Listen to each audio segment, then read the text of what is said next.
Welcome back to All This Math. This is Professor Parker, and for this lesson, we want to talk about trigonometric ratios. Trigonometric ratios, or the shortened version of the word is trig ratios. All right. Now, when do you use trig ratios? Well, you use them in a lot of situations, but in one situation is when you're trying to figure out the missing side in a right triangle. Now, notice what I just said. We use them in right triangles. All right. Use them in right triangles. I mean, we can use them in other types of triangles, but when we're dealing with a right triangle, especially when you have a missing side, so like our instructions are to find x, and x represents, so don't just be like, oh look, there it go right there, right? That's not what they talk about, right? We want to know what is the length of this side from this point to that point. All right, so x is a variable that represents the missing length of this side of the triangle. So of course it's a triangle, it's got three sides. You know one of them, this one right here, this is 61 right here, right? You don't know this one, but you don't need to know that, because with a trig ratio, you only need to deal with two sides of a triangle. All right. There can be a third missing side that you're not really worried about. All right. So first thing you want to do is you first identify that it's a right triangle. Now, how do you know it's a right triangle? First of all, what is a right triangle? A right triangle is a triangle that has a 90-degree angle. So if you took out a protractor and measured this angle right here should be 90 degrees. All right. That should be the measurement of that angle. All right. 90 degrees. And you know it's 90 because of this box in the corner. When you see the box in the corner, you know it's 90 degrees. That's what that symbol means, all right? Then you see this other angle up here. This is 35 degrees. So this angle in here in between these two sides is 35 degrees. We don't know this side, this angle, we don't know this angle, but we don't need to. We got enough information to figure out what we need to figure out. Now, the thing for you as a student to figure out is which one of the trigonometric ratios do you want to use, all right? Which one you going to use, all right? That's the question you got to ask yourself. And how do you decide which one to use? This is how you decide which one to use. You got to figure out what information you're looking for and what information you already know. What you're looking for and what you know. All right. Now, a lot of teachers, like myself, we like this mnemonic device called SOHCAHTOA. All right. SOHCAHTOA. Now, what does SOHCAHTOA mean? SOHCAHTOA means this. If you know the opposite, if you know or are looking for the opposite side and the hypotenuse, or the hypotenuse, then you use the sine ratio. S stands for sine, S-I-N-E. On most calculators, it says S-I-N, like sin, like, doing something bad or whatever, right? If you know the adjacent side, now when I say adjacent to what? Or when I said opposite to what? Opposite to the angle that you're given. All right. In this case, we got a 35-degree angle. Now, somebody might be watching this video thinking, well, I know that's a 90-degree angle too. Why don't I use that? You never use the 90-degree angle. Let me just put that out there. Never use the 90-degree angle. We're not using that. All right. We're using one of the other two angles, either this one or this one. Now, if you wanted to do some extra work, what you could do is you could use the triangle sum theorem, and you could figure out what this angle is, because all triangles, all three angles got to add up to 180 anyway, for real. So you could just do 90 plus 35 and get 125 and then subtract that from 180, and you know this is going to be 55, right? If you wanted to do extra work, that's not really necessary. Just rock with what you got. You got a 35-degree angle, so we're going to use that. Now, so when we say opposite, we say, okay, well, I know I'm looking for the side that's opposite the 35-degree angle. Opposite the 35-degree angle. It's over here. It's opposite, right? This is the adjacent side. So that's actually something good for you to do. Every time you look at one of these right triangles, identify the angle that you're given, or the angle you want to use, right? Identify that. Then look at what's adjacent to it and what's opposite across from it. And then look at what's the hypotenuse. Now, the hypotenuse, Hypotenuse, the hypotenuse is always going to be the longest side in the right triangle, and it's always going to be across from the right angle. So like I said, here go your right angle. You know that because that's your box. Your box is right there. The hypotenuse is always across from it. So over here, this side, right here, this the hypotenuse. Okay, that's the hypotenuse. Now, we got to decide, am I going to use sine? C stands for cosine. T stands for tangent. Which one of those three? Choices. Life is all about choices. Geometry, trigonometry, math is all about choices. You got to know how to make the right choices. All right? So look, if I know this angle is 35, I'm looking for the opposite side, and I know the hypotenuse, I'm using sine. That's just what I'm doing. I'm using sine. Like, why not? Why wouldn't I? I know that's going to help me figure out what I'm trying to figure out, which is x, because that's the opposite side. And I know the hypotenuse right there. Once we know that, now we can set up our equation. So the equation is going to be like this. I'm going to take the sine of 35. Now, in case you're wondering, like, what really is a trig ratio? A trig ratio is just, it's a fraction. A ratio is just a fraction. But a trig ratio is a fraction which represents two sides in a right triangle, right? Two sides in a right triangle. So you take the length of one side and you put it over top of the length of another side. That's all the ratio is. So sine says you take the opposite side and put it over the hypotenuse, right? Cosine says you take the adjacent side and put it over the hypotenuse. That's what the A and the H stand for, the A and the H. Tangent, T stands for tangent. Tangent means you take the opposite side and you put it over top of the adjacent side in relation to the angle that you're using. So my angle is 35. So I'm gonna write this down. I'm gonna write sine 35. All right, that's what I'm gonna write. Sine 35. And I'm gonna write that's equal to, because it's all about a relationship. Math is all about relationships. That's what it's all about. It's all about relationships. So I got sine of 35 is equal to the opposite side, which is x, divided by the hypotenuse, which is 61. So I got sine 35 equals x over 61. So now what I do is I take my calculator, and I already did the calculation, so I'm not going to grab my calculator. But what you do is you grab your calculator, and depending upon what type of calculator you're using, you might have to type in 35 first and then hit the sine button. And your calculator might say SINE, or it probably will just say SIN, which is the symbol or the abbreviation for sine, SINE. And then it's going to give you a long decimal. Now, when we deal with trig ratios, we round it to 4 decimal places. At least that's how I was taught back in the day. We round the trig ratio off to 4 decimal places. So the sine of 35 is 0.5736. It's 0.5736. So we got 0.5736 is equal to x over 61. All right, now look what happened. Look what happened. The sine of 35, your calculator will confirm this for you too. The sine of 35 is equivalent to 0.5736. Remember, you're going to get a long decimal in your calculator, and you round it off to 4 decimal places. Round it off to 4 decimal places. Round it off to 4 decimal places. You got to know how to round numbers too. That's another thing. That's equal to x over 61. So now we got to do some math, do some algebra. I call it the Malcolm X method, right? Because we're going to cross multiply. All right, so I'm going to multiply this by that, go diagonal, right? Now, this is not a fraction, but if it was a fraction, it would look like this. And then I would do this.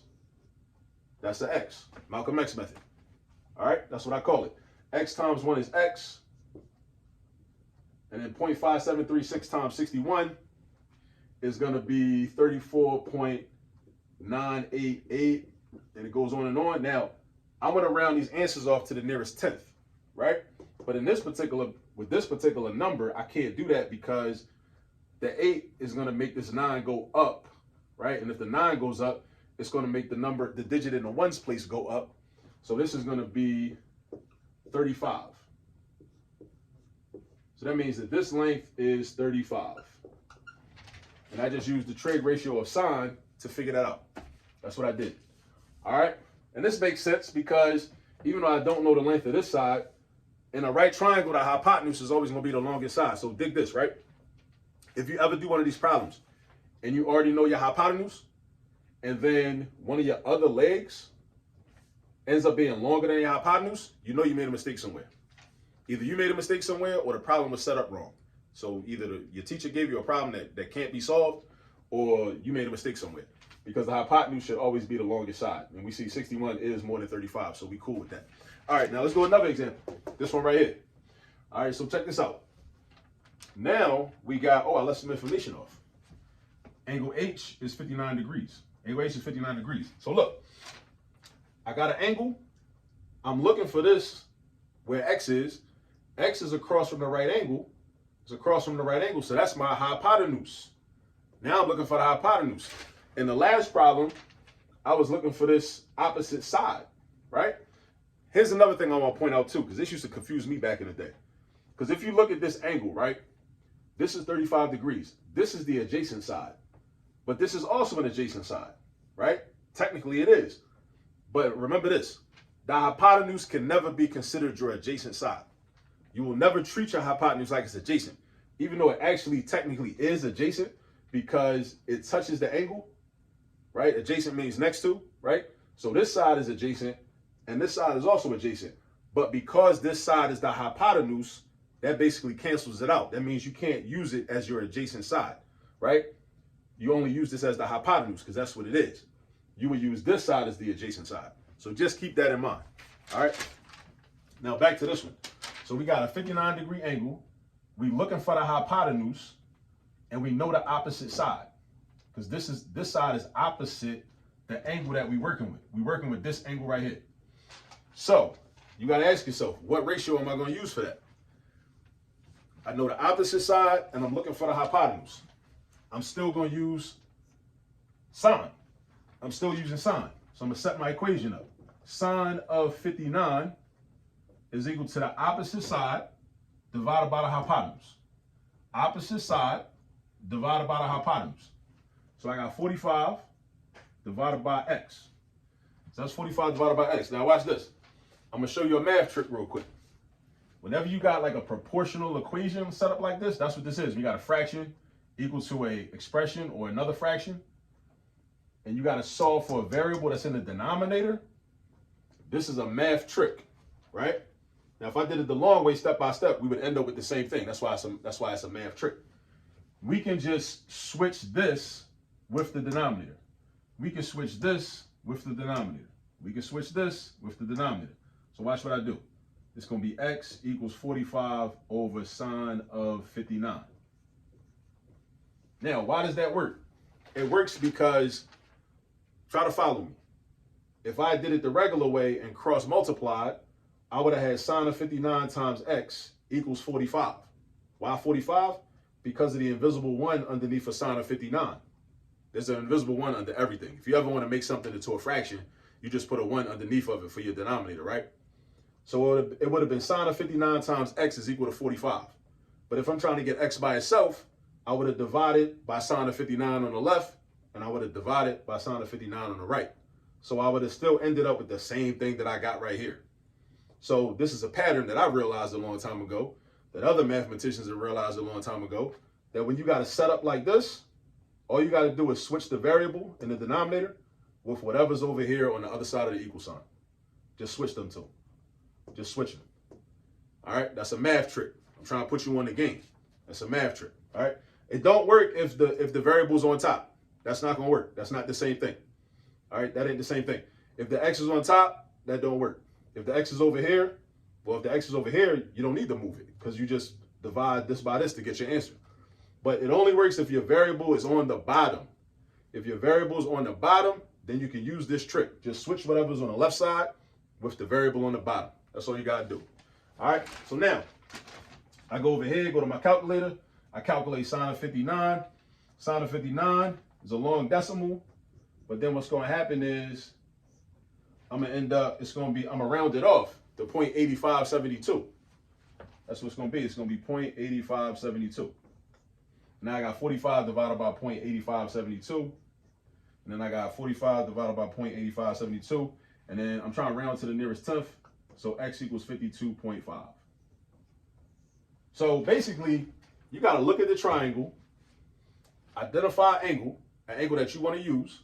And then based on what information you know and what you're trying to find out, you got to pick. You got to make a choice, right? In math is about power. Because when you have power, you can exercise options and make choices. That's what math trains us to do. It trains us to be responsible handlers of power. Like the late Dr. John Henry Clark said many times and very often, right? That's what education overall is really supposed to do. It's supposed to teach people, children especially, how to be responsible handlers of power. This is what math does, because when you got power, you got options. So you got to know how to choose the correct option. So you got to know, should I use sine? Should I use cosine? Should I use tangent? Which one should I use? You know what I'm saying? Like, which one should I use, right? So when I see this, I got my angle, and I say, okay, I know the opposite side, and I know my hypotenuse. So that's my O and my H, my O and my H. So I say, okay, I'm about to use sine. I can't use cosine, because I only use cosine. I use that option when I know the adjacent side. I don't know the adjacent side, so I can't use cosine. I use tangent when I know the opposite side and the adjacent side. But again, I don't know the adjacent side, so why would I use tangent? I can't use tangent. We're not doing that. All right? I know the opposite side, and I want to find the hypotenuse. So I need the trig ratio that works with that. The trig ratio that deals with the opposite side and the hypotenuse is sine. S-O-H, sine. Sine is equal to opposite. Sine is equal to the sine of the angle is equal to the opposite side divided by the hypotenuse. From that point on, you basically, now you're not even doing geometry or trig no more. Now you're just doing algebra 1. All roads lead back to algebra 1. So parents, if you're watching this, make sure your kids got a solid foundation in algebra 1. Because algebra 1 is really the foundation for the algebra 2, of course, for geometry, for trig, for pre-cal, cal, all that. It's really about the algebra 1. And actually, to be more technical, really the arithmetic is the foundation for the algebra 1. So make sure your children are strong with arithmetic. Make sure they're strong with algebra 1. Make sure they know their multiplication facts and they got them memorized. You know what I'm saying? Make sure they know that. I'm telling you, it's going to save them a lot of heartache and a lot of stress. It's going to save you a lot of heartache and a lot of stress. I'm telling you, right? So then you basically just go through this. Remember the trick that I showed you. If you don't want to use the trick, cool. Cross multiply. 45 times the invisible 1 underneath. Sine 59 times x. Then you still going to have to divide by sine 59. So you're going to have x equals 45 over sine 59. Throw the sine 59 in your calculator. It's going to give you this decimal right here. Round it off to 4 decimal places. It's going to give you a long decimal. Round it off to 4. Round it off to 4. 45 divided by 0.8572. It's going to give you that number. That's the answer. That's the length of the hypotenuse. And also, this checks out because the hypotenuse should be the longest side in the triangle. This is 45. So if I got an answer that was equal to 45 or less than 45, I know I'm bugging. I'm bugging. I did something wrong. And I got to find my mistake, right? But because 52.5 is supposed to be my hypotenuse, and that's bigger than 45, I'm cool. I'm cool. All right? So look, this is just a little bit with trig ratios, and I'm just showing y'all how to do these, but you got to practice. All right? So go get some practice, and I'll see y'all in the next video. Peace.